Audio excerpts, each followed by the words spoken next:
Welcome to Historegedy, where history meets drama and memory meets meaning. Today, we unveil the extraordinary journey of the Janissaries, the elite force that rose from shadows to shape the very soul of an empire. From Christian origins to Islamic devotion, from loyalty to rebellion, their story is one of power, paradox, and legacy. This is the complete documentary. Settle in, the gates of history are about to open. Subscribe to Historegedy and let the stories that shaped us come alive.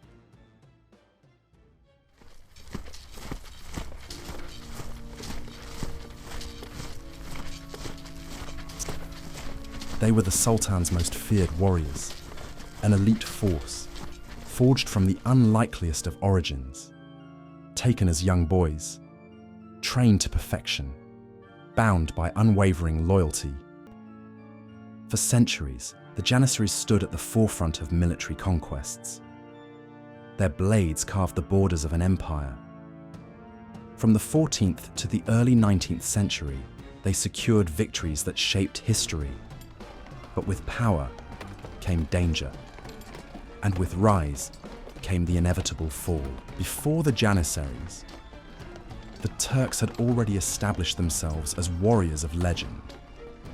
Their battle traditions, honed over centuries, made them a formidable force across Asia and Europe.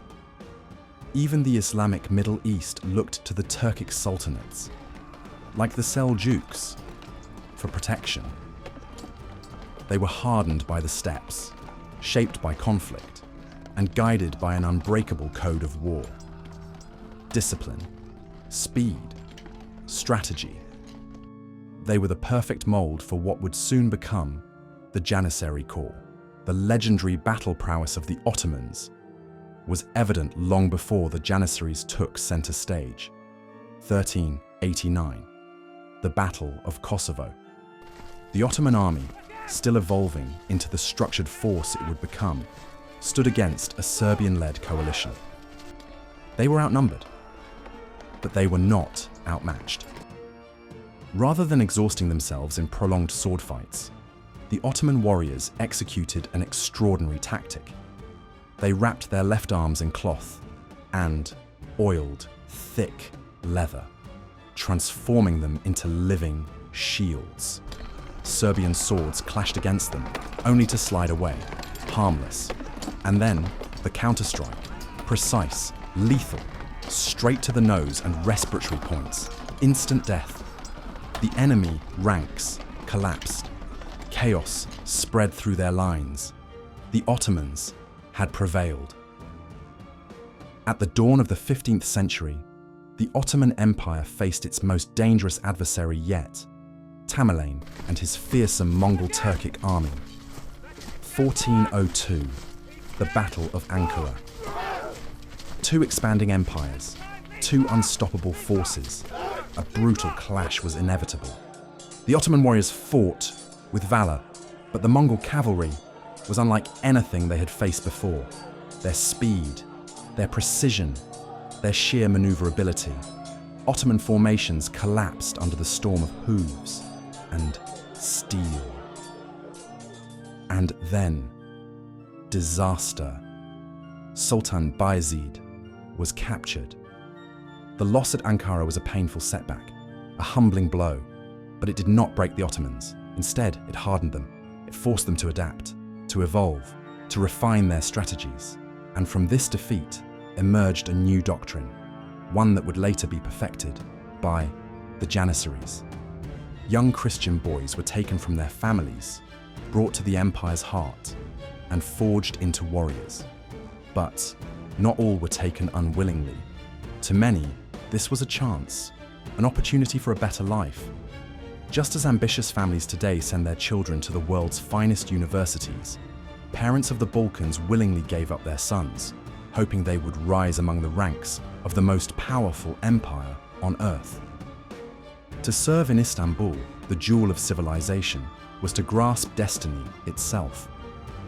Upon arrival, their pasts were erased, their names, their faiths, their very identities replaced. They were reborn, molded under strict discipline, trained in war, philosophy, and administration.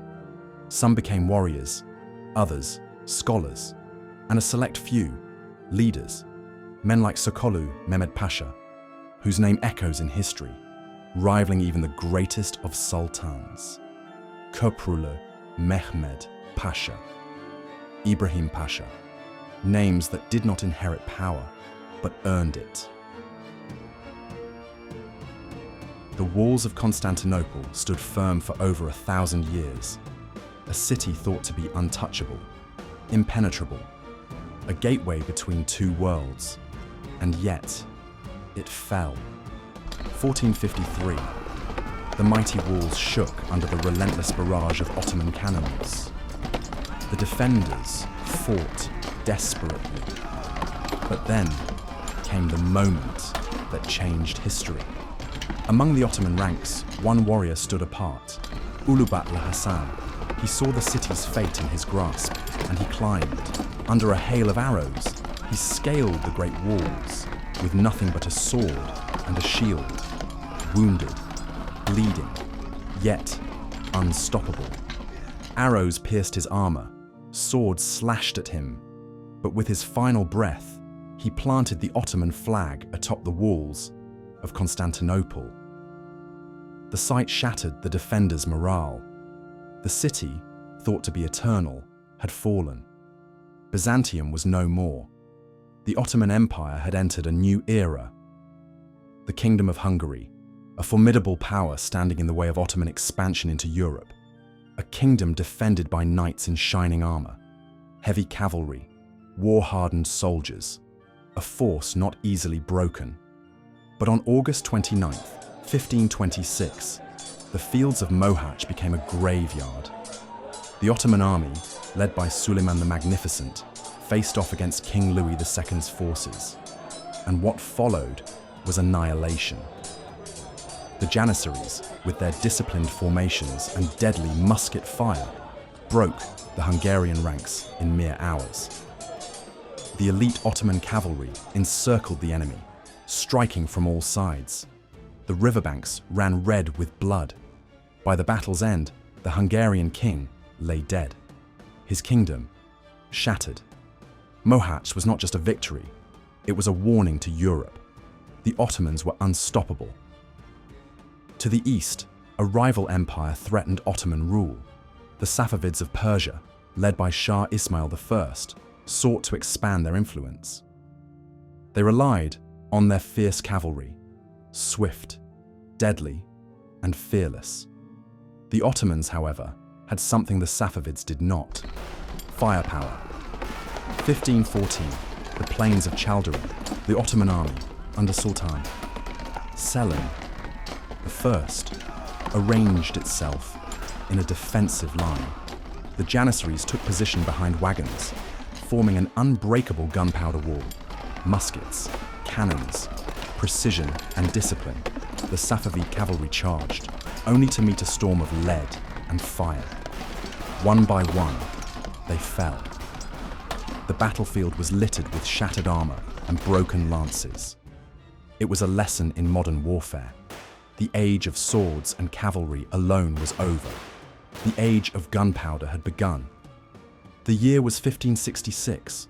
The Ottomans, at the height of their power, marched towards Shigatvar, a Hungarian fortress standing in defiance of their rule.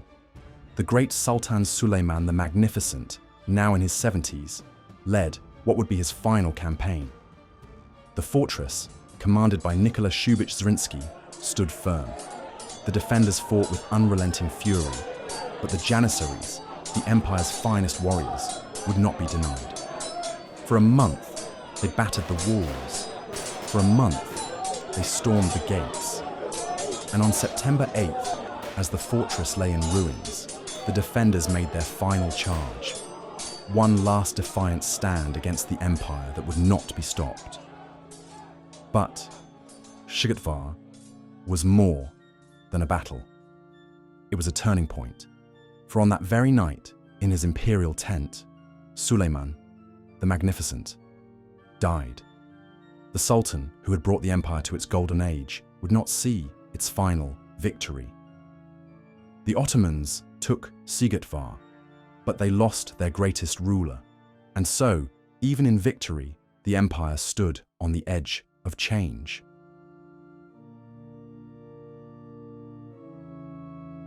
Every empire rises on ambition, and every fall begins in silence. The Janissaries had once been the steel of the Ottoman sword, disciplined, loyal, and feared. But power, unchecked, transforms. What was once an elite brotherhood began to fracture. The line between guardian and oppressor blurred. This is not the story of their glory. This is the story of their unraveling. Betrayals, rebellions, blood in the streets, and a final reckoning the empire could no longer avoid. This is the fall of the Janissaries. These battles were not just wars. They were moments that shaped the destiny of empires. The Janissaries were not just soldiers. They were history's executioners, carving the fate of nations with steel, fire, and unbreakable will. For a time, the Janissaries remained the sword of the empire. Even after Suleiman's passing, they continued to carve their mark on history. Under Sokollu Mehmed Pasha, they maintained Ottoman dominance. Their campaigns extended into the Mediterranean, the Caucasus, and the Balkans. The empire was vast, unchallenged, but it was during this period that the first cracks began to show. 1638, Baghdad, the legendary city, once a jewel of the Islamic world, now stood under Persian rule. But the Ottomans would reclaim it, and at their vanguard were the Janissaries. Murad IV, a sultan unlike any before him, led them personally. He was young, ruthless, determined to restore discipline. The siege was brutal. Cannons thundered. The walls crumbled under relentless bombardment. But when the time came for the final assault, it was the Janissaries who broke through first. The city fell. The Safavid army was crushed, and Murad IV, triumphant, rode through the streets of Baghdad, proving the Ottomans were still a force to be feared. It was one of the last great victories the Janissaries would know. But power breeds arrogance, glory turns to indulgence, and discipline fades. By the late 17th century, the Janissaries were no longer just warriors. They were landowners, traders, and kingmakers. They ignored military reforms, rejecting modern tactics that other European armies were adopting. They meddled in palace politics, choosing who would sit on the throne. The empire, once a mighty machine of war, was now shackled by its own soldiers. When the sultans demanded reform, the Janissaries refused. When war called, they resisted. No longer willing to march to battle, they chose comfort over conquest. Instead of facing the enemy, they turned against their own empire. Uprisings, mutinies, assassinations, and so the question remained: how long could the Ottomans tolerate an army that no longer served them? And when the empire would finally strike back, would it be too late? The cracks in their once unbreakable structure deepened. The Ottoman war machine, once unmatched, now moved sluggishly, burdened by internal strife. Wars that should have been victories turned into drawn-out stalemates. Opponents that should have been crushed stood firm. The decline had begun. For centuries, the Janissaries had been the masters of war, but no army is invincible forever. Strength without discipline becomes weakness, and their downfall was already written in blood. 1629. Cotton. The Ottoman forces stalled. Sultan Osman II, enraged at his Janissaries' incompetence, sought to reform them. His reward? Betrayal. His own troops dragged him through the streets and executed him. The first Ottoman Sultan to be murdered by his own men. 1683, Vienna, the gateway to Europe, the Ottomans' last great expansion. But greed overtook strategy. Janissaries abandoned their posts, looting villages instead of pressing the attack. Their failure led to catastrophe. The siege was lifted, the Ottomans driven back. Then came the Russo-Turkish Wars. The world was changing. Empires modernized, but the Janissaries resisted. Battle after battle, they fell. No longer warriors, but relics. No longer an elite force, but an anchor, dragging the empire down. The streets of Istanbul bore witness to their growing arrogance. Once, they were the empire's most disciplined warriors. Now, they had become its greatest threat. When displeased with imperial policies, the Janissaries staged violent uprisings, turning their own capital into a war zone. Fires raged through the markets. Merchants were extorted, their goods seized in broad daylight. The so-called barracks revolts paralyzed the city. The Sultan's ministers, terrified of provoking their wrath, walked on a knife's edge. A single misstep could cost them their lives. The protectors had become the oppressors. By the early 19th century, the Ottoman Empire could no longer afford to tolerate the Janissaries. Their unchecked power had turned them into a state within a state, one that Sultan Mahmud II was determined to destroy. June 15th, 1826, a date that would mark the end of an era. The Sultan had spent months preparing, waiting for the perfect moment, and when it came, he struck without mercy. The gates of Istanbul slammed shut. The barracks, once symbols of Janissary power, became their tombs. Imperial cannons roared. Gunfire echoed through the streets. Now, they faced a ruler who would not be swayed. He erased them from existence, and so ended the legacy of the Janissaries, not in battle, but in flames and bloodshed, consumed by the very power they once wielded. The empire had rid itself of a centuries-old problem, but was it too late? For centuries, the Janissaries had been both the shield and the sword of the Ottoman Empire. Their removal was necessary, but it was also a revelation. The corruption that had weakened the empire was far greater than just one military corps. The empire had long been rotting from within. The fall of the Janissaries did not bring revival. It only exposed the disease that had already spread. Without them, the empire limped forward, weakened, dying. The sick man of Europe had finally silenced its unruly soldiers, but it had not silenced its fate.